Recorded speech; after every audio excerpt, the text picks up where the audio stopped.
The table was full. Turkey, mashed potatoes, green beans with those little almonds my daughter-in-law always toasted in butter. The house smelled good. Everyone was talking over each other the way families do when they're trying to seem fine. I was standing near the kitchen doorway when Sandra started serving. She went around the table methodically. My son Marcus first, then his kids, then her parents, then her sister and her husband. I watched her move with that quiet efficiency she had. She was good at hosting. I'd told her that before. Then she got to me. She held the spoon over the bowl for just a second, maybe half a second, and said, "Oh, we weren't sure you'd want any." Not mean, not loud, completely calm, like it was a reasonable thing to say. The table went quiet the way rooms do when something happens that nobody's prepared for. My grandson stopped mid-sentence. Her mother looked down at her plate. Marcus just sat there. I didn't say anything. I remember looking at the bowl, then at her, then at the bowl again. I kept my face still. I've had a lot of practice keeping my face still. I said, "No, I'm fine." I walked to the hallway, took my coat off the hook by the door, and put it on. Slowly. One arm, then the other. I buttoned it from the bottom up, which is a habit I've had since I was 30. Then I opened the front door and walked out. Nobody followed me. That part came later. I sat in my car for about 10 minutes before I started the engine. The neighborhood was quiet. A few houses had their porch lights on. Someone down the street had a wreath still up from Christmas, even though it was February. I noticed that. I notice small things when I'm trying not to think about big ones. Sandra had never liked me. I'd known that for years. It wasn't dramatic or obvious. She was too smart for that. It was in the small things. The way she'd change the subject when I talked. The way she'd loop Marcus into a separate conversation whenever I was mid-sentence. The way she organized family photos on the wall, and somehow everyone with me in it ended up in a hallway nobody used. Marcus and I had been close before her. Not in a loud way. We weren't that kind of family. But we talked. He'd call me on Sunday afternoons. We'd go to hardware stores together and spend 2 hours looking at things neither of us needed. That stopped around year 3 of their marriage. I told myself it was normal. People get busy. Marriages take time. I made excuses the way fathers do when they don't want to admit what's actually happening.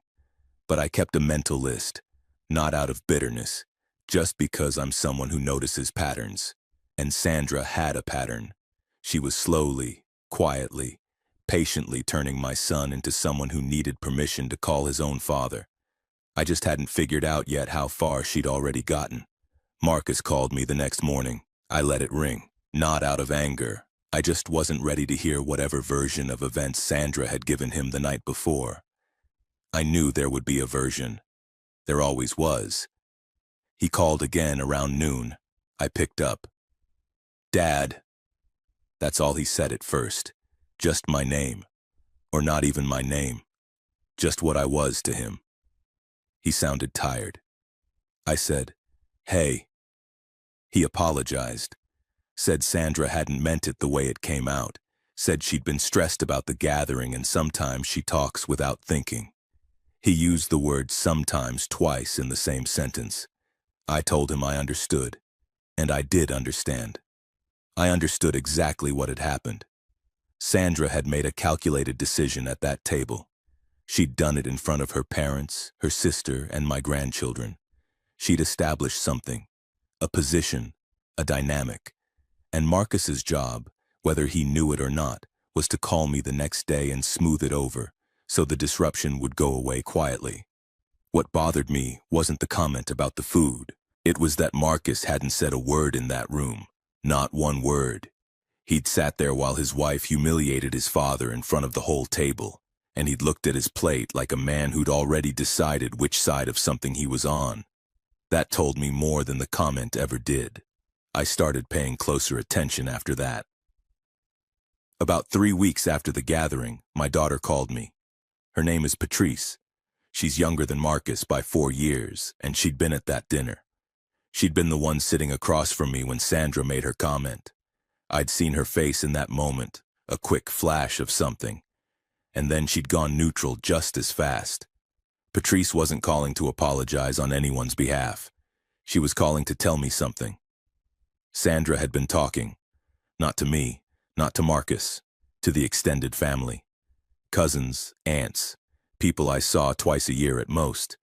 She'd been quietly constructing a story about me for longer than I'd realized. According to Sandra, I was difficult, controlling. I'd apparently made Marcus's childhood harder than it needed to be. I'd apparently said things over the years that were unkind and dismissive. None of it was true, but truth wasn't really the point. Patrice had heard pieces of it from 3 different people over the past year. She hadn't said anything because she wasn't sure how serious it was. The dinner changed her mind. "Dad," she said, "she's been doing this for a while. People are starting to believe it." I sat with that for a long moment. Sandra hadn't just been distancing Marcus from me. She'd been building a case. Patient, methodical, invisible to anyone who wasn't looking for it. She'd been laying groundwork so that when things finally came to a head, she'd already have the room. She'd underestimated one thing, though. I'd spent 30 years in litigation support. I knew exactly how evidence worked. I didn't do anything for 2 weeks. That's the part people never understand about situations like this. They expect you to react immediately, to confront, to accuse, to demand explanations. But reacting immediately is exactly what Sandra would have expected, and an expected move is a controllable one. So I waited. I had coffee in the mornings. I went to work. I called Patrice on Thursdays like I normally did. When Marcus texted, I texted back. Friendly, normal, nothing unusual. I gave Sandra absolutely nothing to work with, but I was moving. The first thing I did was write down everything I could remember. Not dramatically, just a legal pad sitting at my kitchen table. Dates, incidents, specific words when I could remember them. The dinner. The phone calls Marcus had stopped making. The family members Patrice had mentioned. I wrote it all down in plain language like I was documenting a case file, because that's essentially what it was. Then I made some calls. I had a friend named Gerald who'd done family mediation for 20 years before he retired. Not a lawyer exactly, but someone who understood how family dynamics got used against people in legal and financial situations. I'd helped him with some document work years back. He owed me a conversation. We met for lunch on a Thursday. I laid it out for him calmly. The dinner. The narrative Sandra had been building. Marcus's silence. The grandchildren. Gerald listened without interrupting, which is rare. When I finished, he put down his fork and said, "You need to get ahead of this before she does something financial." That word landed differently than I expected. Gerald's instinct about the financial angle turned out to be right. I hadn't thought about it seriously until he said it, but once he did, I started looking at things differently. Marcus and I had a small property arrangement from when his mother passed. Nothing complicated. A piece of land upstate that we jointly held, with an informal understanding that it would eventually go to both kids equally. No formal trust, just a handshake agreement documented in an old letter. I pulled that letter out of my files. Then I called my attorney. She reviewed everything in about 40 minutes and told me something I hadn't expected. Marcus had made 2 inquiries in the past year about partition proceedings, essentially a legal process that forces the sale or division of jointly held property. Both inquiries had gone nowhere, but someone had been asking questions. I sat with that for a long time. Marcus wouldn't have known to look into partition proceedings on his own. That's not language he would have come across naturally. Someone had put that in his ear.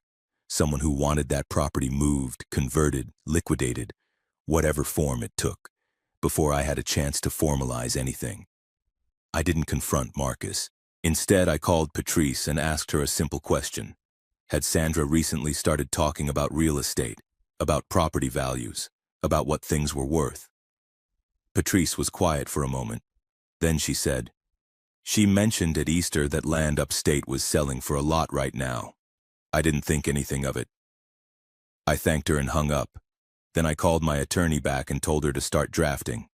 My attorney moved quickly once I gave her the go-ahead. Within 10 days, we had a formal trust established. The land upstate was transferred cleanly into it, with Patrice and Marcus listed as equal beneficiaries under specific conditions. Nothing punitive, nothing dramatic, just legally airtight in a way that made any partition proceeding completely irrelevant. That was the first move. The second one was quieter. I wrote letters, not emails, actual letters, handwritten, to 7 family members Sandra had been talking to over the past year, the cousins, the aunts, the people Patrice had identified. I didn't accuse Sandra of anything. I didn't defend myself against whatever she'd been saying. I simply wrote about specific memories I had with each person. A fishing trip with one cousin, helping an aunt move apartments back in 1987. Small true things that reminded people who I actually was before someone else's version of me had taken hold. I mailed them all on the same Tuesday. The responses started coming in within a week, phone calls mostly. A few people said they'd been meaning to reach out. One cousin said something vague about having heard some things that hadn't sat right with her. Nobody mentioned Sandra by name. They didn't have to. Then Patrice told me that Sandra had called her, agitated, asking why people were suddenly contacting me and what I'd said to them. She was rattled. And a rattled person makes mistakes. Sandra made hers at my grandson's birthday party 3 weeks later when she said something in front of Marcus that she should have kept to herself entirely. Marcus finally heard it with his own ears. The birthday party was at their house. Streamers, a store-bought cake, kids running through the backyard. Normal enough. I'd come because my grandson asked me directly. He was turning 8 and he'd called me himself, which I suspected Sandra didn't know about. I stayed quiet most of the afternoon, helped with the grill, talked to the kids, kept my distance from Sandra the way you keep distance from something you've already handled. It happened near the end of the evening. Most people had filtered out. Marcus was cleaning up the backyard and Sandra was in the kitchen with Patrice. I was in the living room with my grandson when I heard Sandra's voice carry through the wall. She wasn't yelling. She was doing that controlled, precise thing she did when she was frustrated and trying not to show it. She said to Patrice, "He's turning people against us, and Marcus just lets it happen. That property move was completely calculated. He's trying to isolate Marcus from his own inheritance." Patrice didn't respond, but Marcus was standing in the back doorway. He'd come in quietly to get a trash bag from under the sink. He heard every word. I didn't see his face in that moment. Patrice told me about it later. She said he stood there for a long time before Sandra noticed him, and when Sandra did notice him, she started explaining, and Marcus just set down the trash bag and walked outside without a word. He called me the following Sunday. First time he'd called on a Sunday in 3 years. We talked for 2 hours. I didn't bring up Sandra once. I didn't need to. Some things, once seen, cannot be unseen. Marcus saw his marriage clearly that evening, and what came after was his choice, made with open eyes. Mine was